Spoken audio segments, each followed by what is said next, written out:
আমরা বাংলাদেশে যারা আছি বিভিন্ন ধর্মগুরুরা আজকে আমরা উপস্থিত হয়েছি, কারোর মধ্যে কোনো বিভেদ নেই। তবে বিভেদটা কোথায়? বিভেদ তো হচ্ছে, বিভেদটা কে করছে? এবং এই যারা করছে তাদেরই লোক ওখানে বসে এই প্রোপাকাণ্ডটা ছড়াচ্ছে। এখন এখানে আমি হিন্দু, এই মুসলিম, বৌদ্ধ, খ্রিস্টান সকলেই তো উপস্থিত হয়েছি। কারোর মধ্যে তো ফাটল নেই, কারোর মধ্যে বিভেদ নেই, সকলের লক্ষ্য কিন্তু এক জায়গায়। কিন্তু আমাদের মধ্যে ঢুকে একটা বিশৃঙ্খলা তৈরি করে বিদেশে সেটাকে যদি একটা খারাপ কিছু তৈরি করে তাদের স্বার্থ হাসিল করে, এটা আমরা চাই না। এটা হলো বাংলাদেশ। আমরা বাংলাদেশের সকল জাতিরাই সমানভাবে বাঁচতে চাই এবং বেঁচে আছি, কোনো তো সমস্যা নেই। কিন্তু সেখানে বিশৃঙ্খলা কেন? যদি কেউ করে থাকে সেটা নিশ্চিত করে আপনাদের গণমাধ্যমকে আহ্বান করব, যে করেছে, হ্যাঁ আমাদের এক ভাইকে মেরেছে, কিন্তু এই ভাইকে কে মেরেছে তাকে খুঁজতে হবে।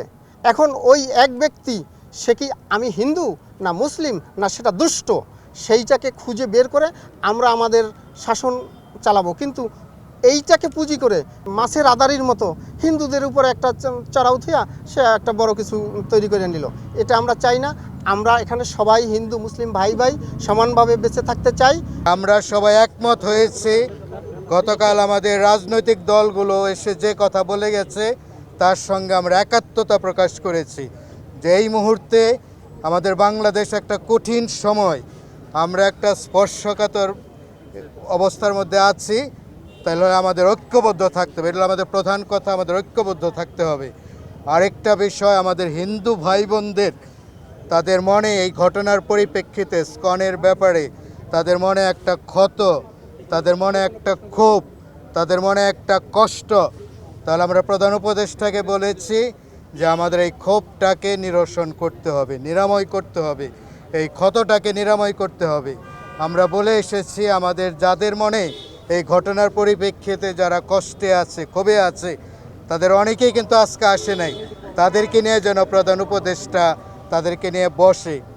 আরেকটা বিষয় আমাদের সিদ্ধান্ত হয়েছে, আমরা প্রধান উপদেষ্টাকে বলেছি যেন এই ধরনের একটা আন্তর্জাতিক এবং বাংলাদেশের জাতীয়, আমাদের বাংলাদেশে এই ধরনের একটা সংলাপের ব্যবস্থা করা হয়। সারা পৃথিবীর মিডিয়া যেন জানতে পারে যে বাংলাদেশের মানুষ তারা সম্প্রীতির মানুষ, তারা মিলেমিশে থাকে, তারা একসাথে পথ চলে। এবং আমাদের মধ্যে একজন খুব জোরালোভাবে বলেছে, যেটা আপনারা শুনতে আগ্রহী, যে আমাদের যে ভাই, ইসকনের যে ভাই যাকে আটক করা হয়েছে, সে আইনগতভাবে যেন তার জামিনের বিষয়টা বিবেচনা করা হয়। আমরা বিভিন্ন সম্প্রদায়ের লোক সেখানে উপস্থিত ছিলাম। খুবই শান্তিপূর্ণ এবং আন্তরিকভাবে দীর্ঘক্ষণ আলোচনা হয়েছে। এতক্ষণ যে সময় দেবেন আমরা ভাবতে পারিনি। যে আমরা চাই, আমরা ওনার কাছে আবেদন করেছি দেশে সম্প্রীতি যেন বিরাজ থাকে, সকল সম্প্রদায় মানুষ যেন আমরা মিলেমিশে থাকতে পারি। যে আমাদের যে একটা ঐতিহ্য, বাঙালি জাতির যে একটা ঐতিহ্য, সেই ঐতিহ্য যাতে বজায় থাকে, আমরা সেই কথা বলেছি। উনি আমাদের সমস্ত কথা শুনেছেন এবং সেই অনুযায়ী উনি ব্যবস্থা নেবেন, আমরাও সেই কামনা করি। আমরা অবশ্যই বলেছি আমরা ভালো আছি, বাংলাদেশে ভালো আছেন, আমরা বাংলাদেশে ভালো আছি, আমাদের কোনো সমস্যা নাই। আমরা বলেছি যেখানে যেখানে সমস্যা ছিল আমরা সেটা উল্লেখ করেছি, ওনাকে জানিয়েছি। আজকে আমরা প্রধান উপদেষ্টাদের যে আলাপ করেছি, যে সমস্যাগুলি, আমরা ঐক্যবদ্ধ হয়েছি। যে মিডিয়ায় অপপ্রচার চালাচ্ছে তাদের আমরা প্রতিরোধ করব।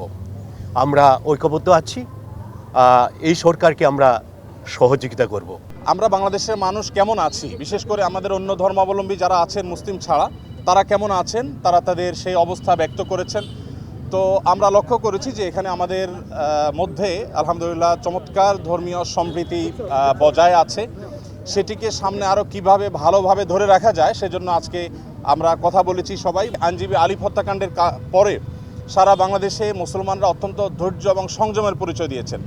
বিগত সরকারের শেষের দিকে আপনারা দেখেছেন ফরিদপুরে দুইজন মসজিদের নির্মাণ শ্রমিককে অত্যন্ত নির্মমভাবে অন্য ধর্মাবলম্বীরা হত্যা করার পরও গোটা দেশের মুসলমানরা অত্যন্ত সংযমের পরিচয় দিয়েছেন। আমরা এটিকে যেমন সাধুবাদ জানিয়েছি, ঠিক তেমনিভাবে এটিকে ধরে রাখবার জন্য সংগ্রাম চালাচ্ছি। ইসলাম আমাদেরকে অন্য ধর্মাবলম্বীর ব্যাপারে যথেষ্ট দায়িত্বশীল আচরণ করতে বলে। আমাদের প্রিয় নবী সাল্লাল্লাহু আলাইহি সাল্লাম আমাদেরকে মানুষ হিসাবে অন্য ধর্মাবলম্বীদেরকে মর্যাদা দিতে শিখিয়েছে, এবং সেই শিক্ষা ধারণ করবার কারণে বাংলাদেশে মানুষের মধ্যে সাম্প্রদায়িক সম্প্রীতি তৈরি হয়েছে। আমাদের হিন্দু, মুসলিম, খ্রিস্টান, বৌদ্ধ সবাই ভাই ভাই হয়ে আমরা এই মাটিতে আমাদের প্রিয় দেশকে এগিয়ে নিয়ে যেতে চাই। সেই জায়গা থেকে আমাদের মধ্যে কোনো প্রকার ফাটল নেই, আমাদের মধ্যে কোনো বিভেদ নেই। বিভেদ এবং ফাটল যারা দেখাবার চেষ্টা করছে তাদের সে মিথ্যা প্রপাগান্ডা যেন বিশ্ববাসী বিভ্রান্ত না হয়, আমাদের দেশের মানুষ যেন বিভ্রান্ত না হয়, আমরা সে বার্তাটি মূলত আজকে দেওয়ার চেষ্টা করছি। সকলেই আমরা ভাই ভাই, কোরআনের আলোকে প্রমাণ, সমস্ত মানব জাতি আদম সন্তান, এই হিসাবে আমরা ভাই ভাই। এই হিসাবে সাম্প্রদায়িক সম্প্রীতি বজায় রাখা প্রত্যেক নাগরিকের জন্য কর্তব্য আমরা বিশ্বাস করি।